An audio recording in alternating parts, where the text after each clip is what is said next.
Cas Pratique est la nouvelle chaîne de podcast dédiée aux situations de vie patrimoniale de nos clients. C'est aussi un lieu de partage d'expériences pour l'équipe de Bonjour Patrimoine. Nous avons décidé de la lancer pour permettre à nos auditeurs de mieux appréhender les coulisses du métier de conseiller en gestion de patrimoine. Nous souhaitons qu'ils puissent identifier des problématiques qui leur parleront peut-être directement comme étant les leurs. Chez Bonjour Patrimoine, nous sommes une trentaine d'hommes et de femmes, d'âges et d'expériences différents, hautement formés en création et organisation patrimoniale. Nous travaillons avec de nombreux clients rencontrés au fil des années et les accompagnons au quotidien dans un environnement de plus en plus complexe. Alors maintenant, voyons concrètement comment ça se passe dans un cas pratique. Aujourd'hui, nous allons nous intéresser à un client qui exerçait une profession salariée en Allemagne et qui a été recruté par une entreprise établie en France. Pour traiter de ce sujet passionnant, c'est Guillaume Suriré, ingénieur patrimonial au sein du cabinet depuis bientôt 1 an, qui va nous partager le cas de ce client qui nous a sollicité pour cette question bien spécifique de l'impatriation et de toutes les spécificités à explorer. Bonjour Guillaume. Bonjour Philippe. Aujourd'hui, on est vendredi. Comment vas-tu? Écoute, ça va très bien et toi? Top. Eh ben écoute, nickel. Ravi d'enregistrer ce podcast avec toi. Et ouais, le deuxième, ça y est, le deuxième déjà. Ouais. Euh, écoute, ce que je te propose, c'est de ne pas tarder, hein, on démarre tout de suite. Du coup, qu'est-ce que tu peux nous dire de plus sur ce cas-là et pourquoi ils nous ont contactés? Ouais, c'est un dossier assez particulier et en même temps assez intéressant. C'était des clients qui initialement nous avaient contactés pour une approche patrimoniale beaucoup plus globale, hein, c'est-à-dire c'est ce qu'on fait de façon habituelle. Mais il se trouvait que au fur et à mesure d'échanges avec le client, on s'est rendu compte que potentiellement, il pouvait répondre à un régime qu'on appelle l'impatriation, parce que c'était un client qui exerçait une profession salariée en Allemagne et qui a finalement été recruté par une entreprise établie en France. Et donc, ça nous a fait une petite alerte. On s'est dit, ah tiens, peut-être que ce client-là, il peut répondre à ce qu'on appelle le régime de l'impatriation, avec les avantages et les inconvénients que ça peut comporter. Régime de l'impatriation, c'est ça, hein? C'est ça. OK, c'est quoi du coup? Mais le régime de l'impatriation, c'est pour l'administration fiscale française, c'est une personne qui vient de l'étranger, donc qui travaillait à l'étranger, et qui vient pour exercer dans une entreprise établie en France. Et Mmh. l'avantage, c'est que si on répond aux conditions de ce régime, on va pouvoir bénéficier d'exonérations fiscales qui sont plutôt intéressantes pendant une durée qui s'étend de 8 ans, mais on y reviendra plus tard. Et donc, cette exonération, elle va concerner des revenus, des rémunérations salariales, des rémunérations qui se rapportent à l'exercice de l'activité qu'il pourrait avoir à l'étranger et qui se rapportent à des revenus de capitaux mobiliers. Donc, c'est vraiment une exonération qui va toucher beaucoup de revenus. On va y revenir un peu plus en détail dans la suite. Mais c'est un régime, si on y répond, et donc il y a des conditions d'application qui sont relativement strictes, mais on se rend compte qu'au fur et à mesure, il y a quelques assouplissements de la part de l'administration fiscale. On se rend compte qu'il y a vraiment un avantage certain à pouvoir bénéficier de ce régime. Donc ce OK. régime, si je rentre un peu plus dans les conditions d'application, il va concerner les salariés et pas uniquement les salariés, mais aussi ce qu'on appelle les dirigeants qui sont assimilés salariés. Donc ça peut être les gérants minoritaires ou les présidents de SAS. Et la première condition pour pouvoir bénéficier de ce régime, c'est vraiment que la personne elle soit amenée à occuper un emploi en France. Dans le cas qu'on avait, la personne elle travaillait en Allemagne et en fait elle a été recrutée depuis l'étranger par une entreprise qui elle est établie en France. Donc il faut vraiment qu'il y ait, on parle souvent d'expatriation quand on part à l'étranger, mais là Mmh. on est sur une impatriation. Donc en fait on vient de l'étranger pour revenir en France. Donc deux OK. possibilités. Soit le salarié, il a été recruté, il a été appelé par une entreprise qui est déjà établie dans un autre État et en fait qui a une succursale en France. Et donc généralement, on appelle ça des mobilités intra-groupes. En fait, on est toujours dans le même groupe, mais on va avoir plusieurs sièges sociaux différents dans différents pays. Soit ça peut être un salarié qui est appelé de l'étranger à venir exercer une activité dans une entreprise française, mais qui sont complètement différentes. Et dans ce cas, on appellera ça plutôt une embauche externe. Ok, donc faut venir en France. Mais du coup, plutôt déjà être recruté par une entreprise en France, c'est ça, hein, si je comprends bien. Et du coup, si on pousse un peu le vice, est-ce que ça veut dire, à contrario, que les personnes qui viennent exercer un emploi en France de leur propre initiative, ou qui ont déjà établi leur domicile en France lors de ce recrutement, de leur intégration, bah, du coup, ne pourraient pas bénéficier du régime de l'impatriation? C'est ça.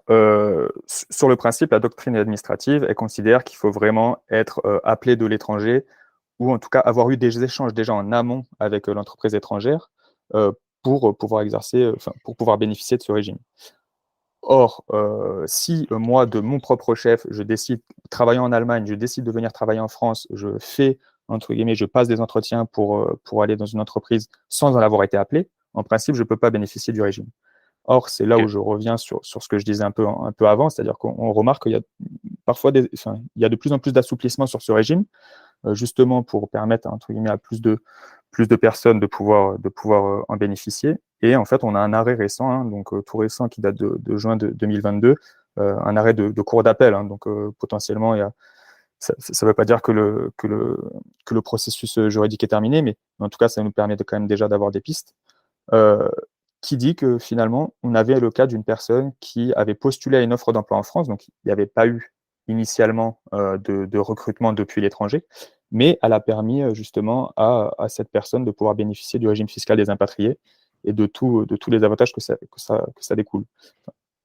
Donc, on se rend compte que finalement, ce régime, il y a des conditions qui sont de plus en plus souples. Et donc, c'est pour ça on va y revenir après, mais c'est vraiment un régime sur lequel il faut avoir le plus de justificatifs possible, le plus d'éléments possibles pour pouvoir prouver à l'administration qu'on remplit bien les conditions. Ah ouais, bah ouais, parce que c'est rare quand même que l'administration fiscale fasse des cadeaux. Parce que Ouais, quand même, c'est ça. si on l'exonération, tu parlais tout à l'heure de l'exonération de la prime d'impatriation, de l'exonération sur la rémunération liée à l'activité à l'étranger, 50% sur les capitaux mobiliers, etc. etc. Là, on voit quand même, d'après ce que tu nous dis, en 2022, un petit assouplissement quand même sur les conditions, ce qui est plutôt assez rare. Ouais, clairement, clairement. C'est pas quelque chose qu'on voit souvent, mais c'est là où c'est un peu compliqué parce que c'est-à-dire que si on se base sur les conditions initiales, on aurait tendance à exclure de ce régime pas mal de personnes et potentiellement sur des cas particuliers, eh bien, on pourra avoir tendance à aller justement chercher ces conditions pour faire bénéficier à ce client le bénéfice du régime des impatriés. Donc non, il y a un vrai travail à faire sur la recherche d'éléments pour être sûr de pouvoir bien remplir les conditions sur ce régime. Et, alors, sur cette partie-là, je continue je continue à dérouler. Euh, on avait donc cette première condition qui était celle d'avoir été appelé par une entreprise à occuper un emploi en France. On a une seconde condition, c'est qu'il faut surtout ne pas avoir eu son domicile fiscal en France au cours des 5 années civiles qui précèdent la prise de fonction en France. Euh, donc, ce qu'on appelle la date de prise de fonction, c'est vraiment la date à laquelle commence l'exécution du contrat. Euh, donc, potentiellement, si, je vais donner un exemple, hein, mais si on a une prise de fonction qui a eu lieu en 2020, le contribuable, il ne doit pas avoir été domicilié ou résident fiscal français, pardon, pendant les années 2015, 2016, 2017, 2018, 2019. Donc, pendant toutes ces années-là, il ne doit pas avoir été domicilié ou résident fiscal en France. C'est important, comme je dis, on va le revoir après, mais d'avoir des justificatifs pour prouver cela vis-à-vis de l'administration. Parce que plus on a de justificatifs, plus il est facile de pouvoir bénéficier de ce régime. Ok, très clair. Je, j'ai un point particulier auquel je pense là. Là, je viens de dire il faut avoir eu son domicile fiscal au cours des 5 années qui précèdent la prise de fonction en France. Évidemment, l'administration fiscale n'est pas, je parlais encore d'assouplissement, mais permet à des particuliers, enfin à des salariés, de pouvoir quand même bénéficier du régime, malgré, on peut le comprendre, il peut y avoir des contraintes professionnelles avec des périodes d'essai ou des contraintes familiales qui font que euh, l'année de prise de fonction en France, l'installation du foyer en France, ça peut intervenir que plus tard. En fait, pour récapituler, l'administration fiscale, elle admet qu'on puisse appliquer ce régime au titre de l'année de prise de fonction en France, même si l'installation du foyer en France intervient au plus tard avant la fin de l'année civile suivant celle de la prise de fonction. OK. Ah ouais, une petite souplesse aussi, C'est ça. à ce niveau-là. Et du coup, tu pourrais nous donner un exemple là aussi peut-être? Ouais, clairement. Si on a un salarié qui prend ses fonctions en France en janvier 2019, il va quand même pouvoir prétendre au bénéfice du régime à compter de l'imposition des revenus donc, de l'année 2019, donc l'année sur laquelle il est arrivé, même s'il installe son foyer, son foyer fiscal en France, qu'à 31 décembre 2020. Donc, comme je disais tout à l'heure, l'année suivante qui suit l'année civile au cours de laquelle on a eu la prise de fonction. OK. Donc, c'était un peu, enfin, c'était dans notre cas, en fait, notre client, lui, est arrivé en France, il avait installé son foyer fiscal en France en juin 2021. Donc, l'année de perception pour ses revenus 2021, il peut déjà bénéficier de ce régime d'impatriation. Et pour continuer, le respect de ces conditions liées à la domiciliation, il doit s'effectuer chaque année d'application du dispositif. Donc, potentiellement, c'est pas parce qu'on remplit les conditions en année 1 que nécessairement on remplira toutes les conditions en année 5, 6, 7 ou 8. Mais ouais. Donc, il faut toujours avoir en tout cas, toujours garder des justificatifs pour être sûr de pouvoir échanger avec l'administration, auquel cas l'administration reviendrait retoquer un peu le régime. Eh oui. Va reprendre ce qu'elle a donné à un moment donné. C'est ça. Hem, OK, donc régime, l'impatriation, c'est un régime spécifique, ça on l'a bien entendu, avec des conditions quand même, strictes, mais une certaine souplesse admise, par l'administration fiscale. OK, donc exonération de certains critères, de certains revenus, et tout à l'heure, bah, justement, tu nous as parlé d'exonération d'impôts. Concrètement, comment ça marche et qu'est-ce que ça signifie? Ouais. Alors, comme je disais tout à l'heure, l'exonération au titre du bénéfice du régime des impatriés, il s'applique sur une durée de 8 ans, donc du 31 décembre de la 8e année de l'arrivée en France. Ça, c'est ce qui est applicable depuis le juillet 2016, exactement le 6 juillet 2016. Donc déjà, enfin, on se rend compte quand même que c'est un régime qui s'applique pendant une longue durée, hein, donc on va le voir après, mais les exonérations quand même, elles peuvent avoir une importance, enfin, ça peut générer un capital très important, en tout cas une économie d'impôt très importante si on le reporte sur 8 ans. Euh, je rappelle donc les avantages. On a une exonération d'impôt sur le revenu sur ce qu'on appelle la prime d'impatriation. Donc, pour faire simple, la prime d'impatriation, Ouais, c'est c'est précise-nous ce que c'est. ouais, c'est la prime d'impatriation, c'est vraiment le supplément de rémunération qui est lié à l'activité professionnelle en France.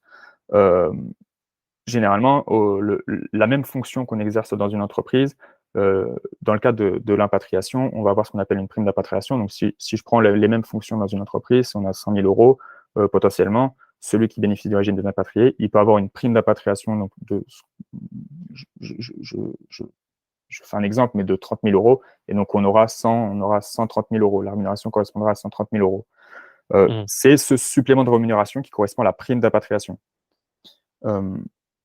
OK. Ça concerne la prime d'impatriation. Et après, comme tu le disais, et comme on l'avait dit en début de podcast, il y a une part de rémunération qui est également exonérée, qui correspond à 50% des revenus de capitaux mobiliers, 50% des produits de propriété intellectuelle, 50% des gains de cession de valeur mobilière.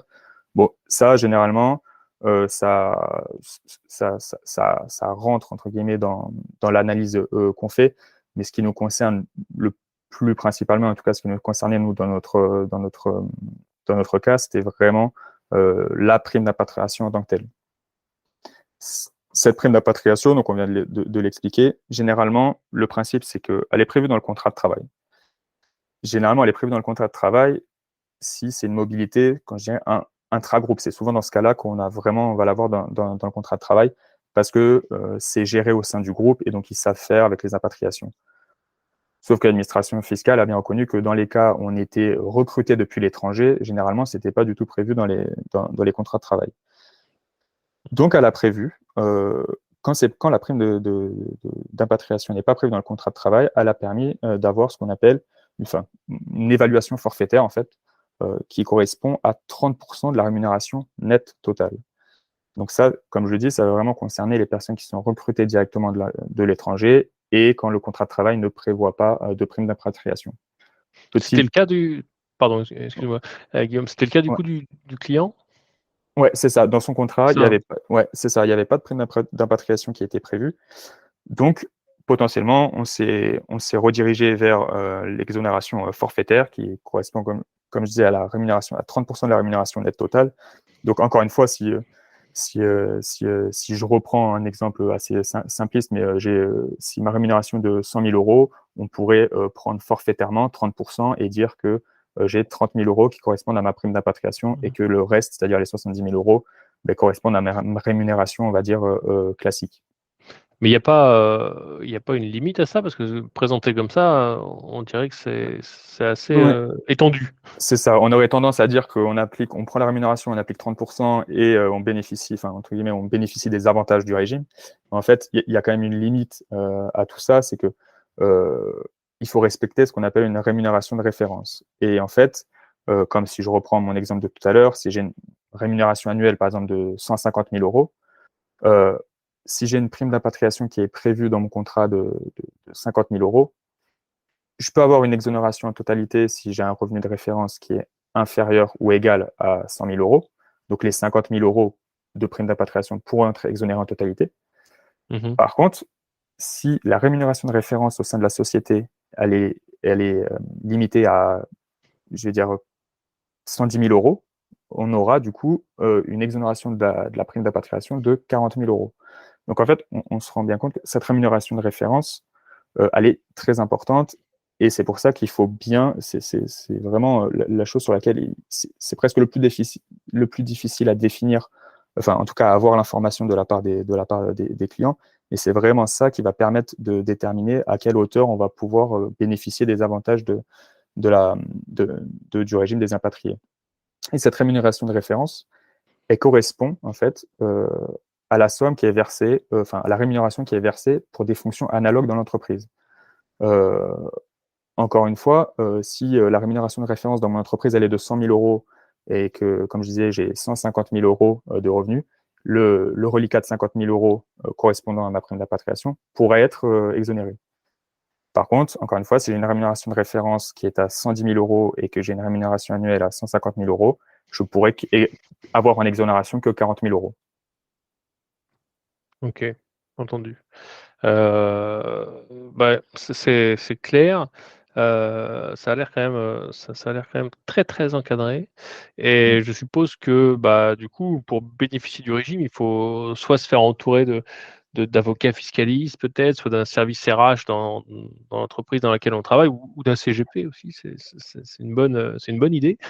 Ouais. Hem, si on prêche un peu pour notre paroisse. Mais du coup, comment on fait pour bénéficier de ce régime-là? Ben, en fait c'est ça. Souvent, les personnes, elles vont s'apercevoir que, alors soit généralement, c'est nous qui leur remontons un peu la puce à l'oreille en leur disant regardez ici, vous auriez peut-être pu bénéficier de ce régime et regardez les avantages de ce régime. Et on va essayer de faire en sorte de mettre en place les démarches pour justement constituer un dossier vis-à-vis de l'administration fiscale. Évidemment, on se fait aider d'avocats fiscalistes pour ce genre de dossier.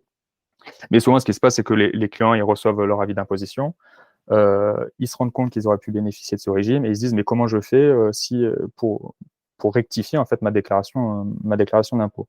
Et en fait, donc petit entre guillemets tips, on va dire, petite astuce, sur votre avis d'imposition, si vous regardez en bas de page, généralement, il y a le délai maximum auquel vous pouvez faire une réclamation vis-à-vis de l'administration. Si vous considérez qu'il y a eu une erreur ou un oubli sur votre déclaration, enfin sur votre avis d'imposition, pardon, vous avez ce délai qui est indiqué en bas de page de votre avis d'imposition. Donc, par exemple, sur votre avis d'imposition 2022 pour les revenus 2021, vous avez indiqué en bas de page, donc la première page, si je dis pas, ouais, la première page, si je dis pas de bêtises, que vous avez possibilité de faire une réclamation jusqu'en 2024, donc jusqu'en 31 décembre de l'année 2024. Mmh. Et donc, à partir de là, on se dit, OK, donc on peut faire la réclamation. Bon, maintenant, il faut constituer un dossier vis-à-vis de l'administration fiscale pour être sûr qu'on va pouvoir bénéficier du régime. Enfin, on n'est jamais vraiment sûr parce qu'encore une fois, on l'a bien vu, mais il y a aussi des questions de fait. Mais en tout cas, c'est essayer de mettre en place le maximum d'arguments pour que l'administration fiscale nous permette de bénéficier du régime. Et donc là, en fait, on va reprendre condition par condition et on va essayer de mettre en place en face les justificatifs associés. Par exemple, si pour prouver la domiciliation hors de France pendant 5 ans, eh bien, on va aller récupérer le contrat de travail, on va aller récupérer les avis d'imposition de l'étranger pour justement pouvoir le prouver à l'administration. Concernant la rémunération de référence, eh bien, on va essayer de se rapprocher, en tout cas, de l'employeur pour potentiellement avoir une attestation de l'employeur ou une déclaration de l'employeur pour justement avoir une idée de cette rémunération de référence, éventuellement se rapprocher du service, si on arrive à avoir des bonnes relations avec son entreprise et son employeur, c'est vraiment se rapprocher de son service ressources humaines, déterminer, en fait, c'est déterminer vraiment quelle est la rémunération qui correspond à des fonctions similaires dans l'entreprise.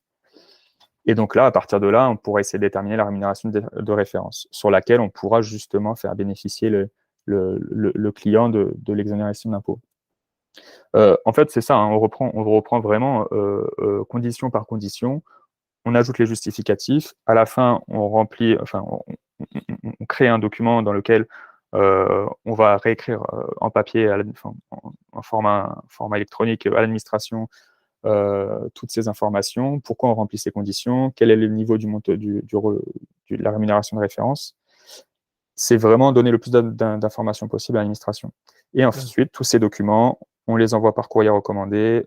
Éventuellement, on peut passer directement par l'espace impôt.gouv dans la messagerie sécurisée. Bon, le mieux, c'est évidemment de faire les deux pour être sûr que l'information soit bien prise en compte.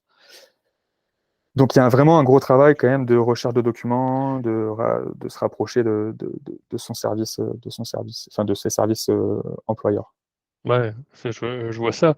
Un vrai travail d'enquêteur Exactement. Ouais. et de recherche, des bons documents. Enfin, après, ils ne sont pas forcément faciles à récupérer, mais bon, compte tenu effectivement de ce qu'offre le régime de l'impatriation, ça vaut le coup quand même de s'y consacrer à un petit moment par rapport à l'économie fiscale que Ouais, ça génère, quoi, hein. c'est ça, Voilà. exactement. Et donc, dans un second temps, si on arrive à constituer le bon dossier et que l'administration fiscale nous répond favorablement, on a des cases qui sont prévues dans le cadre de la déclaration, on a des cases dédiées au régime qui sont dédiées au régime de l'impatriation, qui sont les cases 1EY et 1DY de la déclaration 2042C, dans laquelle on va justement indiquer la rémunération de référence, enfin la part qui est exonérée pardon, de la rémunération de référence. Ok. Moi, c'est top. Là, on est d'accord, on parlait d'impôt sur le revenu. Il n'y a pas que ça, hein, comme impôt en France. Non, Il y en a beaucoup, beaucoup trop, diront certains. Quoi qu'il en soit, il me semble que ce régime-là fonctionne aussi en matière d'IFI. Est-ce c'est que tu ça. confirmes? Et si oui, entre guillemets, comment ça se passe? C'est ça. Alors, petite précision, ce régime d'exonération à l'IFI, il ne concerne pas forcément seulement le régime spécifique des impatriés, mais en fait, ça va concerner vraiment tous les contribuables qui n'étaient pas résidents en France au cours des 5 années précédentes. Donc vraiment, on peut distinguer l'IR et l'IFI. Ah oui, du coup, ça veut dire que les conditions un petit peu drastiques là, dont tu nous as fait part tout à l'heure euh, d'être embauché par C'est une ça, boîte depuis française, l'étranger, c'est ça. mobilité intragroupe, etc. Là, ça fonctionne pas. Non, c'est ça. C'est pas Ok. besoin, pas vraiment. Il faut que ce soit l'IR et l'IFI, c'est complètement indépendant vis-à-vis du régime de l'impatriation. Concernant l'IFI, c'est vraiment une question de résidence fiscale au cours des 5 années précédentes. Ok. Donc, dans ce cas, si je suis résident fiscal français, en principe, je suis imposé sur mon patrimoine immobilier mondial, donc que ce soit en France ou à l'étranger. Et l'avantage, quand je peux bénéficier de ce régime, on va dire, de nouveaux résidents fiscaux français, c'est qu'en fait, j'ai une exonération partielle, parce qu'en fait, elle concerne les biens et droits immobiliers qui sont situés à l'étranger, mais j'ai vraiment une exonération partielle d'IFI pendant 5 ans. Donc, en fait, en tant qu'impatrié, je suis imposable uniquement à raison de mes biens et droits immobiliers qui sont situés en France. Donc, Ce qui concerne l'étranger, pendant 5 ans, je ne suis pas obligé d'en tenir compte, en tout cas dans ma partie déclaration ici. Ok. Bon, Sous c'est quand même réserve. intéressant. Ouais, c'est exact. Enfin, c'est clairement intéressant. Et sous réserve, évidemment, hein, des conventions fiscales qui peuvent s'appliquer euh, selon les États qui sont concernés. Hein. Ouais, là, il y a un autre. On retourne un petit peu sur un régime un peu plus classique qu'on peut connaître en matière d'impôt sur le revenu, mais hors champ vraiment spécifique C'est de ça. l'impatriation. Ok. Bon, bah, top. Merci Guillaume pour tous ces Avec plaisir. points. D'habitude, c'est vrai qu'on enregistre plutôt nos podcasts le jeudi. Là, on est vendredi aujourd'hui et le Ouais. vendredi, puisque tout est permis. Est-ce que tu pourrais nous donner un petit tips voilà, qui pourrait intéresser nos auditeurs résidents fiscaux étrangers notamment et qui envisageraient de devenir des bons clients de l'administration fiscale française? Euh, pour essayer voilà, de gratter un peu sur ce qui serait intéressant. Ouais, et ben, encore un avantage, en tout cas, une petite souplesse que permet l'administration fiscale vis-à-vis de ce régime de l'impatriation, ça concerne la partie épargne retraite.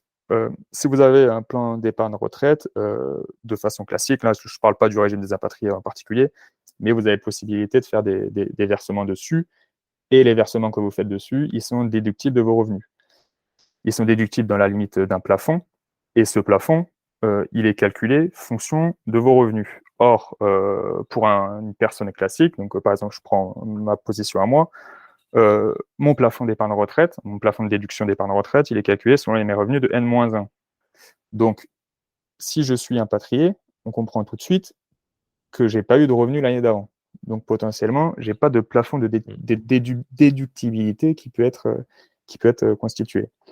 Donc, ce que permet l'administration fiscale, c'est 2 choses. Elle permet de bénéficier d'un plafond de déduction à partir des revenus de l'année même où on vient de s'installer en France. Donc, l'année N, on ne fonctionne plus en année N-1, mais on fonctionne en année N. En plus de ça, elle permet de bénéficier d'un plafond de déduction complémentaire, c'est-à-dire en fait au total, on bénéficiera de 4 plafonds de déduction, euh, presque comme si j'étais résident fiscal français depuis toujours, 10 ans, et que je n'avais pas encore utilisé mes plafonds d'épargne retraite. J'aurai 4 plafonds qui sont cumulables. C'est le même principe, et l'avantage, c'est que je n'ai pas eu besoin d'avoir des revenus les années précédentes pour pouvoir bénéficier de l'épargne retraite. Donc, il y a possibilité pour un impatrié de faire, en tout cas, et même plutôt, il y a plutôt, en tout cas, intérêt, enfin après c'est toujours pareil, à voir dans une approche un peu plus globale, mais toujours potentiellement intérêt à faire des versements et bénéficier justement de ces 4 plafonds cumulables pour ne pas les perdre les années suivantes, parce que petite, petite particularité, c'est que ces 4 plafonds cumulables, ils ne valent que pour l'année où on vient d'arriver en France. Ouais. Les années suivantes, on revient sur un plafond initial qui est calculé selon les revenus de N-1, et donc on bénéficie toujours d'un plafond, mais pas forcément des plafonds, enfin en tout cas pas des plafonds qui ont été des 3 autres plafonds qui se cumulent avant. Ok. Cadeau de bienvenue, C'est quelque ça, peu. exactement. Welcome in France. Vous serez de bons clients pour le C'est ça, futur. Profitez-en. Bon, bah cool. Merci Guillaume pour ce partage d'expérience avec plaisir. sur ce dossier. Du coup, Super. très, très intéressant pour le coup. Mm. Et puis de ce dernier petit tips qui, j'espère, plaira à nos auditeurs. Euh, on arrive à la fin du coup de ce podcast. Si tu devais faire une petite conclusion ou faire une Mm. synthèse, tu dirais quoi concrètement? Et mettez-vous une alerte si vous revenez, si vous travaillez à l'étranger et que vous revenez en France, mettre une alerte, parler de ce régime de l'impatriation, parce que si vous pouvez en bénéficier, c'est un régime qui est très intéressant quand même sur pas mal d'aspects, mais qui suppose, je pense, hein, même si on peut, je pense qu'il faut quand même se faire accompagner parce qu'il y a quand même pas mal de particularités à prendre en compte. Hein, on l'a vu tout au long du podcast. Euh, et surtout, vraiment, hein, c'est être méticuleux, bien garder les justificatifs, euh, tous les éléments qu'on peut avoir, qu'on peut conserver, qui peuvent, entre guillemets, euh, être joués de notre côté, enfin, joués à notre faveur, sont à prendre. Donc, vraiment un très bon régime avec beaucoup de particularités. Et, euh, et voilà. Ok. Et ben voilà. Voilà. Nous sommes arrivés au bout du coup de cet épisode dont nous aurons parlé effectivement d'un cas réel et puis d'une solution, d'une seule solution technique pour une fois. D'habitude, c'est vrai qu'on en parle plutôt de deux, mais là, on a vraiment creusé le sujet à part entière de l'impatriation, aussi bien sur le volet IR, donc impôt sur le revenu, et IFI, impôt sur la fortune immobilière, avec un énorme tips, un welcome bonus en tout cas, proposé par Guillaume. Cas pratique, c'est fini. Merci de nous avoir écoutés jusqu'au bout. Un point commun avec votre situation, envie d'échanger avec nous sur votre parcours patrimonial? La team de Bonjour Patrimoine est disponible pour discuter, alors n'attendez pas. Nos cas pratiques sont disponibles sur toutes les plateformes de streaming et ne peuvent être écoutés que si vous nous avez accordé une note de 5 étoiles et un partage à un ami, un voisin ou un gendre à qui vous voulez du bien. Je suis Philippe Mousseau, CGP et Managing Partner de Bonjour Patrimoine et créateur de contenu pour gestiondepatrimoine.com. Cet épisode a été mis en forme par Chloé, marketeuse hors pair et jeune investisseuse.